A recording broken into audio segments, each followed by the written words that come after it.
मनीषा सिंह आपका स्वागत करती हूं लिविंग 24 न्यूज में और आप देख रहे हैं आज की स्पेशल ब्यूरो रिपोर्ट।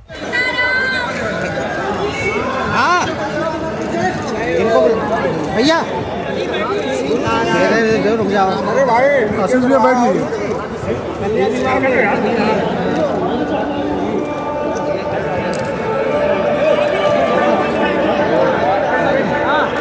तार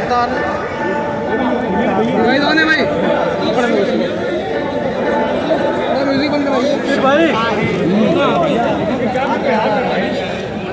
संगम की नगरी भाग में महासंगम का आयोजन आज से प्रारंभ हो रहा।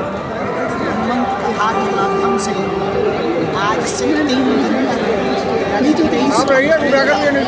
दिन सायं 4 बजे के बाद बागेश्वर बालाजी की कृपा से हरी इच्छा 3 दिवसीय हनुमान कथा का आयोजन होगा।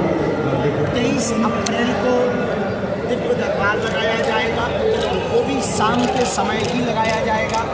अत्यधिक इस कथा के आयोजक श्री उदय प्रताप सिंह जी जो परम वैष्णव हैं, उन्होंने यह दिव्य संकल्प लिया, अभूतपूर्व संकल्प लिया और हमको इस संगम की नगरी महाप्रलय के बाद पुनः आने का सौभाग्य मिला।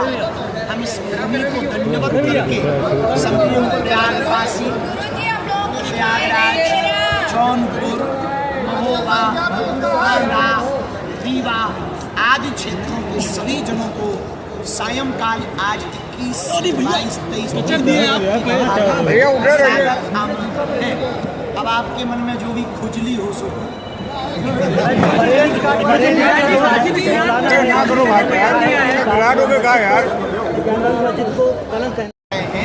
वहाँ पर मुसलमान भी दुकान खोले हैं, वहाँ मुसलमान भी व्यापार कर रहे हैं। हमारी कथा में भी हो सकता कई लोगों की आसपास दुकानें हों। काशी में जो नहीं है, देने वाला कौन हिंदू, तीर्थों में जाने वाला कौन हिंदू, हम ये भेद नहीं करते। लेंस कार्ड की कंपनी को ये भेद करना महापाप है। ऐसा करेंगे तो आने वाले दिनों में आपस का मतभेद भारत में बहुत बढ़ेगा, उससे भारत की स्थिति विचित्र होगी। हम उनसे यही कहेंगे सुधर जाओ, नहीं तो आने वाले दिनों में सुधर भी जाओगे, भारत का कानून छोड़ेगा। भारत की बात अरे प्रयागराज बुंदेलखंड की बात करना की बात है। यूजीसी को लेकर मैं ये पूछ रहा था कि जो ये लड़ाई हुई है, जो सीटफायर हो रहा है, तो अगर ये सकारात्मक नहीं जाता है तो इससे दुनिया में भारत में क्या असर पड़ रहा है? वैश्विक रूप से देखो, तालाब में पत्थर फेंको या डायमंड, तरंग दोनों से उठते हैं। उसी प्रकार विश्व में कहीं पर भी युद्ध होगा, उसका स्पंदन हर देश को होगा, तो भारत को भी होगा। और हमें लगता है भारत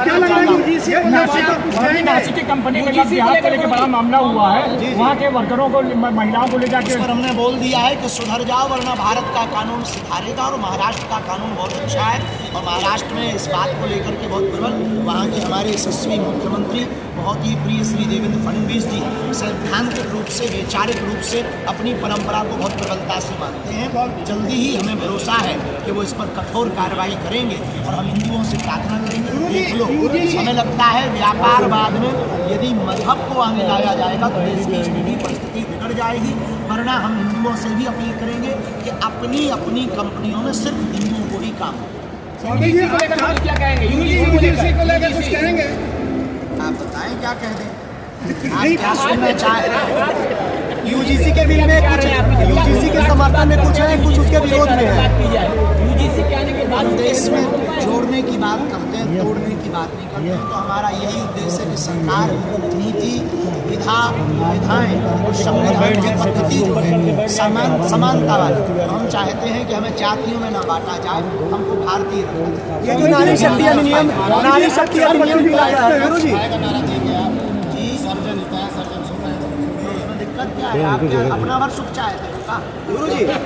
नारी शक्ति वंदन अधिनियम का जो देवता हमारे शास्त्रों का ही सिद्धांत है। हमें लगता है माताओं की यदि सेवा होगी, उनके लिए कोई भी लॉ कानून आरक्षण बनता है तो हमें लगता है इस देश के प्रत्येक पुरुष, प्रत्येक पार्टी को, प्रत्येक व्यक्ति को जो अपनी माताओं के पुत्र है उनको सपोर्ट करना चाहिए। आपने 4 बच्चों की बात की है, तो आपको लगता है कि इंडिया के अंदर लोगों के पास इतनी इनकम है कि 4 बच्चों को पाल सके? आपने 4 बच्चे कहे, 4 बच्चे घर करे ना चाकरी पंछी करे ना काम, दास मनुका कह गए सबके दाता राम। जब उनके 30 बच्चे पढ़ सकते हैं तो व्यवस्था करवा दिए होते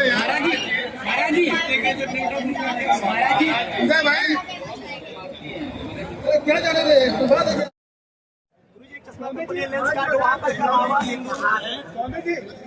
भगवान लहराएगा, एक दिन पक्का है, तय है, ज्ञान बापी पर भगवान लहराएगा और वहाँ रुद्राभिषेक होगा। हमें भरोसा है देश की न्यायपालिका पर, हमें भरोसा है यहाँ के आस्थावान श्रद्धालु।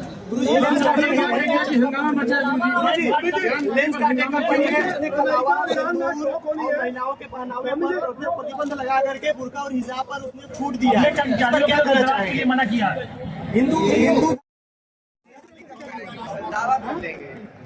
गाय माता का बताओ, इसके पहले हम चाहते हैं गाय को राज्य माता